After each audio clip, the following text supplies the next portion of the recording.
یہ ہے قطر، سعودی عرب، بحرین اور UAE کے درمیان واقع دنیا کا سب سے امیر ترین کنٹری۔ اتنا امیر کہ اس کی پر کیپٹا انکم ہے $1,28,000، جو کہ امریکہ، سنگاپور اور ایون پڑوسی عرب ممالک جیسے کہ UAE اور سعودی عرب وغیرہ سے بھی کہیں زیادہ ہے۔ بڑی بڑی بلڈنگز، شاپنگ مالز، مہنگی گاڑیاں، اسی لیے قطر کو مڈل ایسٹ کا ویگس بھی کہتے ہیں۔ لیکن قطر ہمیشہ سے ایسا نہیں تھا۔ چند سال پیچھے چلے جائیں تو قطر صرف ایک تپتا ہوا صحرا تھا جس میں غربت، بھوک اور بوریت کے علاوہ کچھ نہیں تھا۔ تو پھر یہ اتنی بڑی ٹرانسفارمیشن کیسے ہوئی؟ جو دیش سارے عرب کنٹریز میں سب سے غریب تھا، آج دنیا کا امیر ترین دیش کیسے بن گیا؟ اس کے پیچھے بہت ہی انٹرسٹنگ کہانی ہے، اور یہ کہانی باقی سارے عرب کنٹریز کی کہانی سے مختلف ہے۔ اس ویڈیو کے اینڈ تک آپ یہ بھی سمجھ چکے ہوں گے کہ کیوں سعودی عرب اور UAE قطر کو پسند نہیں کرتے، اور کیسے قطر آنے والے وقت میں بھی اپنے پڑوسی عرب دیشوں کے مقابلے میں زیادہ خوشحال اور محفوظ ہوگا۔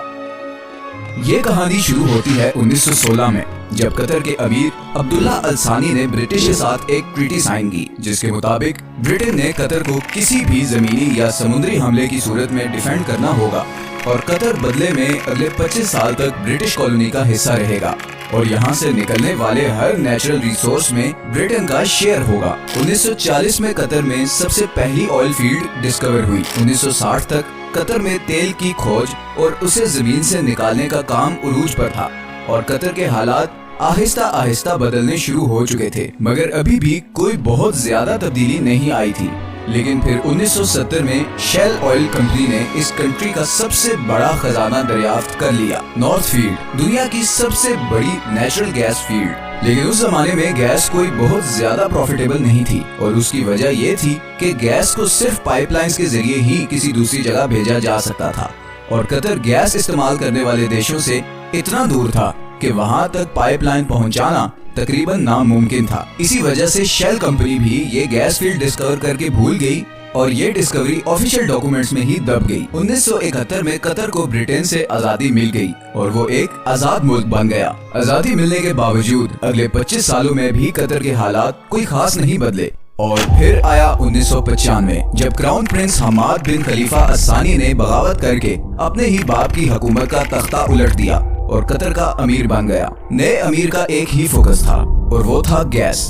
حماد بن خلیفہ یہ جانتا تھا کہ قطر کی تقدیر صرف گیس ہی بدل سکتی ہے، اسی لیے اس نے ایک بہت ہی ریئر ٹیکنالوجی گیس لیکویفیکیشن میں انویسٹ کیا۔ لیکویفیکیشن ایک ایسی ٹیکنالوجی ہے جس میں گیس کو لیکوڈ فارم میں کنورٹ کیا جاتا ہے تاکہ اسے آئل کی طرح شپس میں دوسرے کنٹریز تک پہنچایا جا سکے۔ اس سارے پروسیس میں گیس کو -161 ڈگریز پہ ٹھنڈا رکھنا پڑتا ہے۔ اسی پروسیس پہ قطر نے ساری انویسٹمنٹ کر دی، اور آج وہ LNG کا سب سے بڑا ایکسپورٹر ہے۔ قطر سے گیس امپورٹ کرنے والی کنٹریز میں Japan, India, China, south Korea اور اسپین شامل ہیں۔ بلینز آف ڈالرز قطر میں آنا شروع ہو گئے، لیکن قطر کی تقدیر بدلنے کی ایکویشن میں تو یہ صرف ایک چھوٹا سا حصہ تھا، کیونکہ نیچرل ریسورسز تو بہت سی کنٹریز کے پاس ہوتے ہیں، انہیں ایکسپلائٹ بھی بہت سی کنٹریز کر لیتے ہیں، مگر اصل مسئلہ آتا ہے ان ریسورسز سے آنے والے پیسے کو صحیح استعمال کرنے کا، ورنہ وینیزویلا اور انگولا کا انجام ہمارے سامنے ہے۔ یہی وہ جگہ ہے جہاں قطر باقی تمام کنٹریز پر بازی لے گیا۔ قطر نے 2005 میں قطر انویسٹمنٹ اتھارٹی کے نام سے ایک کمپنی بنائی، جس کا مقصد تھا تیل اور گیس سے آنے والے پیسے کو پوری دنیا میں انویسٹ کرنا، اور اسی لیے آج دنیا کے ہر بڑے ملک اور ہر بڑی کمپنی میں آپ کو قطری انویسٹمنٹ نظر آئے گی، چاہے وہ لنڈن کے بڑے ہوٹلز، آفیسز اور اپارٹمنٹ بلڈنگز ہوں، امریکہ کے بڑے بڑے آفیسز ہوں، یا پھر ملٹی نیشنلز جیسے کہ Volkswagen, Barclays bank, Shell, Tiffany and co, یا پھر روسنیٹ، رشیا کی سب سے بڑی آئل کمپنی۔ ان تمام کنٹریز اور کمپنیز میں قطر کی ہیوی انویسٹمنٹس ہیں، لیکن یہ بھی قطر کی ٹوٹل انویسٹمنٹس کا ایک چھوٹا سا حصہ ہے۔ اس کے علاوہ Qatar billions of dollars roads, airports, research centres اور فائنینشیل سینٹرز وغیرہ پہ لگا چکا ہے۔ ایون کہ ابھی فیفا ورلڈ کپ، جو کہ شاید دنیا میں اسپورٹس کا سب سے بڑا ایونٹ ہے، وہ بھی قطر میں ہی ہو رہا ہے، کیونکہ ایسے state of the art stadiums پورے عرب میں صرف قطر کے پاس ہیں۔ ان ساری انویسٹمنٹس کا مقصد ہے آئل اور گیس کے آلٹرنیٹ انکم سورسز کریٹ کرنا۔ اب یہ تو تھی قطر کی اکنامک سائٹ،